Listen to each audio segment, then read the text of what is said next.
So this video is going to be about family and how family can help you get to the perfect blend of happiness and resistance, which is a perfect life of bliss. And when you're able to get this life of perfect happy and bliss, you'll be on your path to basically having, like the perfect life and having the opportunities just fall in front of you and be able to do anything and everything that you're dreaming of.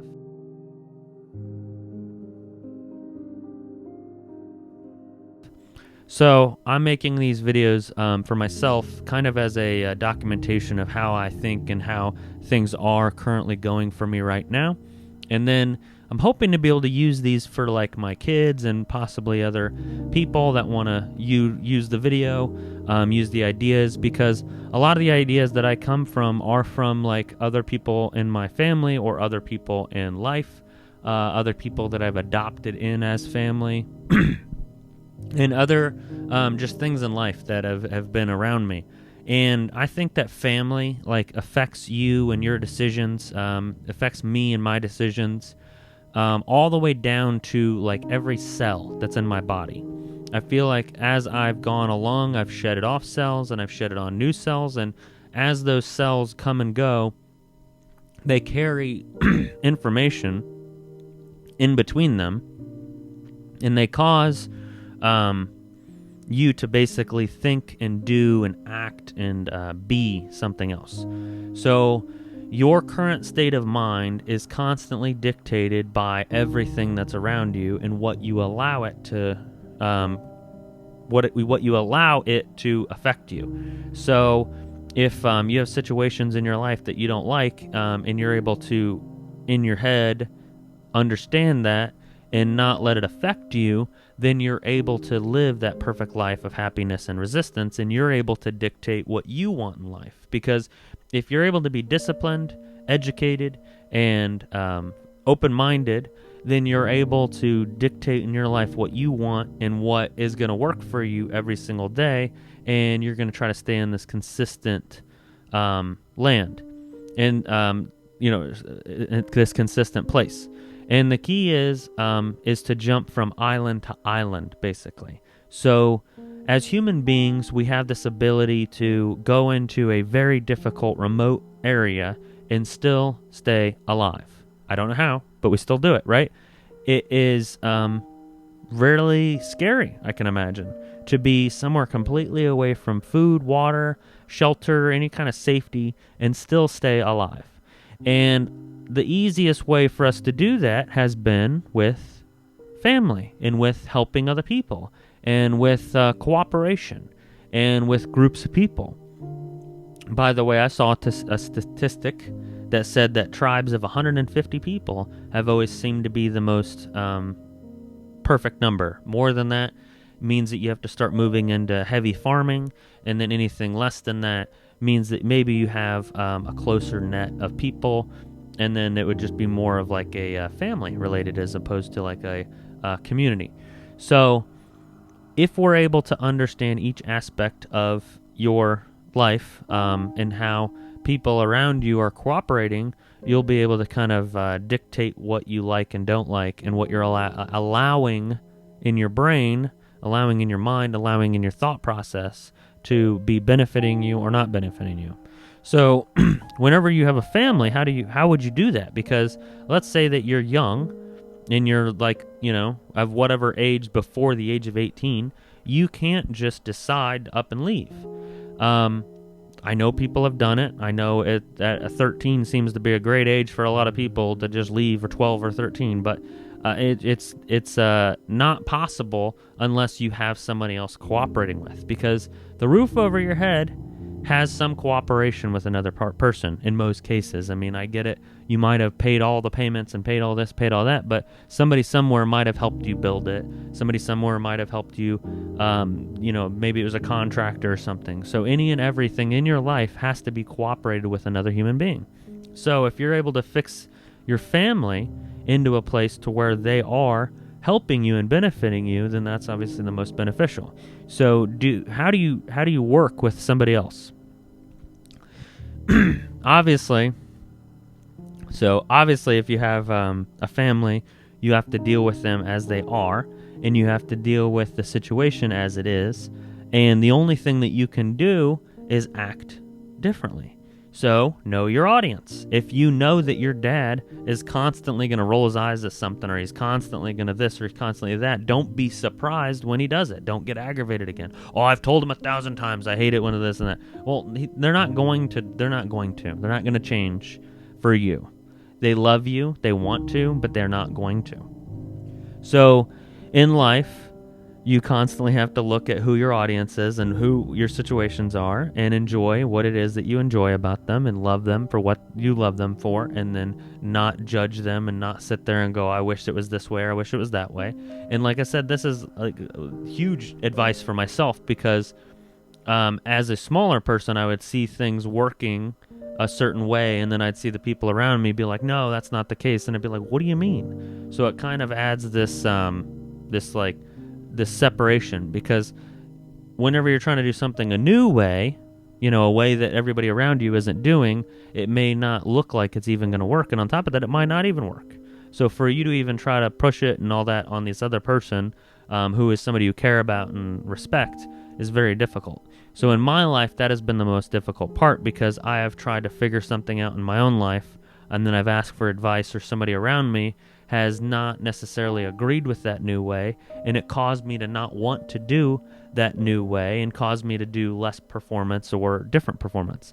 And then it was very interesting to me, because later down, a few years later, or a few months or weeks or days or whatever, I would either perform that task the way that I originally did and feel like, wow, I wish I would have did it the first time, or I saw that it didn't work out, or that person saw that it did work out, like that, my family member or whatever, and they're like, wow, I'm really impressed that you were able to get that to work out, because I doubted that it was going to work in the first place. So if you only knew that the idea that you had was exactly the perfect idea that you needed to have, then you would just do it. You would just perfectly execute it exactly how you need to do it. And the people around you are what benefit or don't benefit that, because you as a human being can only figure out if your environment works a certain way based on the evidence that you have. And the most amount of evidence that you'll have, whether something's working or not working, is the people around you that are experiencing it too. So just like if the temperature in the room is something, and you're like not in the room, but you can see through the window, and you want to know if you need a jacket or not, you can see if everybody else has a jacket. So it's like that idea, if you're in a room and all of a sudden everybody's like, oh, it's so cold in here. Like, are you going to be like, oh man, I'm crazy? Like, maybe I should go get a jacket and be cold too? Or are you going to start feeling cold just because everybody else is? And a lot of times when it's your family, you start to take on those ideas and those thought processes and all of those habits on just because they're doing it. And when you're a small individual and you're brand new to this world, you're less than 5 years old, you are still developing all of your habits. Any other habit that somebody has, you may see and go, wow, that's a great idea. I saw a kid, he was like 4 years old, and he went to go take a drink, and right after the drink, he'd go, ah. And I remember when I was a little kid, I did that. I did that at like 8 years old. And everybody laughed at me. And they're like, oh, that's so cute. And I sat there and I thought to myself, am I doing that because like when you go after like a soda or something, that carbonation builds back up in your mouth and whatever sugar's left in there, it really tingles back up?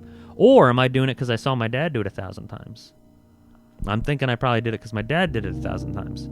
And then when I did it, did I realize that it was that benefit, and did I then keep doing it because of the benefit? So it's a lot of why did you start doing that in the first place? And I think I gave you this example in the zero, and why you want to go back to zero is because like this wife, she was cooking a ham, and she was lopped the end off. Her husband's like, why do you lop the end off? Well, my grandma always did it. She asked for grandma. Her grandma said, oh, it's because I only had this size of pan, and I needed it to fit, so I had to get it to fit in there. And nobody liked that end. So then she realized, wow, I've been doing this just because, and my grandma did it. My grandma did it for this reason. I didn't know why she did it for that reason. So once we're able to realize where a thought came from and who gave it to us, and maybe even kind of puts a name to the voice in the back of our head.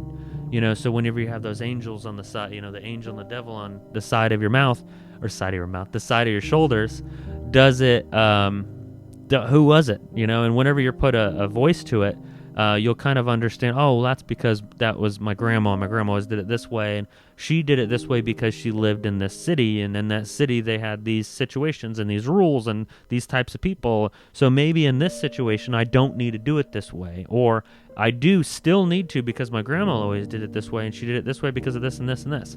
So if you're constantly around these people, you're the average of these people that you spend the most time with. And blood is thicker than water, right? They always say. Well, the Bible verse doesn't mean that. The Bible verse can mean 1,000 different things, so you interpret it the way that you want to interpret it. But one of the possible interpretations is that the people around you that treat you with the value of family are more important than the people around you that just treat you like varmin and filth. So it also says in rules, in the Bible and other type of scriptures or readings, that you want to cut off anything that causes you to then be a sin or causes you to do something that's wrong. So if you're doing something and it doesn't match your goal, the goal that's going to get you towards your vision, and you're doing something that's taking off your goal, maybe you should cut it off. So the idea that Jesus said is, if your arm is causing you not to be able to do what you need to do, then cut it off. I wouldn't go that extreme, but if people in your family are being that extreme and they're making it difficult for you to achieve the goal, maybe there's a small amount of time, or maybe there's a long amount of time that you need to do to be able to get yourself back to that, to get yourself to your goal. So the idea is that I missed earlier, I kind of jumped over it, was as islands. So your family is there as an island. Anything and any time that something happens to where the resistance level is too high and you need to get back to your happiness level, your family should be there. Whoever you choose to be your family, it could be blood or not, and they should be there to help you get through that moment of confusion and get you back to that full consciousness state, because we all want to stay out of confusion and we all want to be able to get back into that consciousness state. And sometimes your people around you will be able to see that you need that lift or that you need that one little thing, or you can ask them. You can actually tell them and ask them, and they'll come to your aid. So having people around you is the most valuable tool almost. You can bounce your ideas off them. You can hear whether or not what you're saying is valid in life, and then that gives you validity in life. And then just the fact that you're interacting with somebody and that they're pleased with your interaction will give you enough of validity to move on and keep thinking that you are strong enough to keep moving on to the next moment. Because a lot of times we start to get the input around us that we're not able, and then we start taking that on as ourselves, and then we're realizing that we're actually able, and then we shouldn't have listened to those people in the first place. So that's why family is the most important thing to take with a grain of salt, but also feed back into, because they're going to be a pain in your butt, but they're also trying to love you in the same manner. They think that what they're doing is helping you when really you feel like it's a lot of hurt. Well, don't think it's hurt, because they don't think it's hurt. They actually think it's love. And then even if they are trying to hurt you, just know that they're probably jealous. Like, you're figuring things out in life and you're actually wanting to do better. So keep moving forward instead of coming back down to the level that they're trying to bring you to, because they're testing you. If you sit there and go, oh yeah, you're right, then now they're right. Don't let them be right, because what they're saying out loud is just testing you to see if you're actually going to fold. Sometimes somebody's going to say something that's not true just to test you. So just know that your family and friends are going to do that. If I knew that, and if I knew that sometimes whenever the people were ignoring you or this and that was because of the interaction that you had, and it was because of the test that you needed, then I would have maybe, put a little bit more effort in. So sometimes the test is ignoring you. If they're ignoring you, maybe they're ignoring you because you have been difficult for them in the past.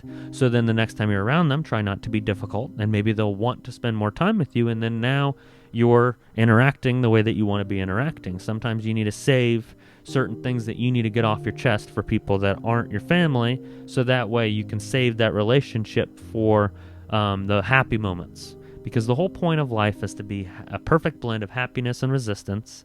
And if you're able to manage those two things, then you're able to have a perfect life, like a perfect life of bliss, those moments of goosebumps and just feeling awesome and feeling great. But this is the end of this video about family. I'll tell you a thousand more things about it, but of course I'll try to do it in more videos, a little bit longer. And if you like these videos, please like, comment, and subscribe. And turn the notification bell on if you want to see me post the next video about this. I have about 34, 36 more videos to do, and I got a lot more that I want to document for myself to remember and help other people iron out my thoughts, maybe, because I got all these thoughts from somebody else. So anyways, have a good night. I love you. Bye.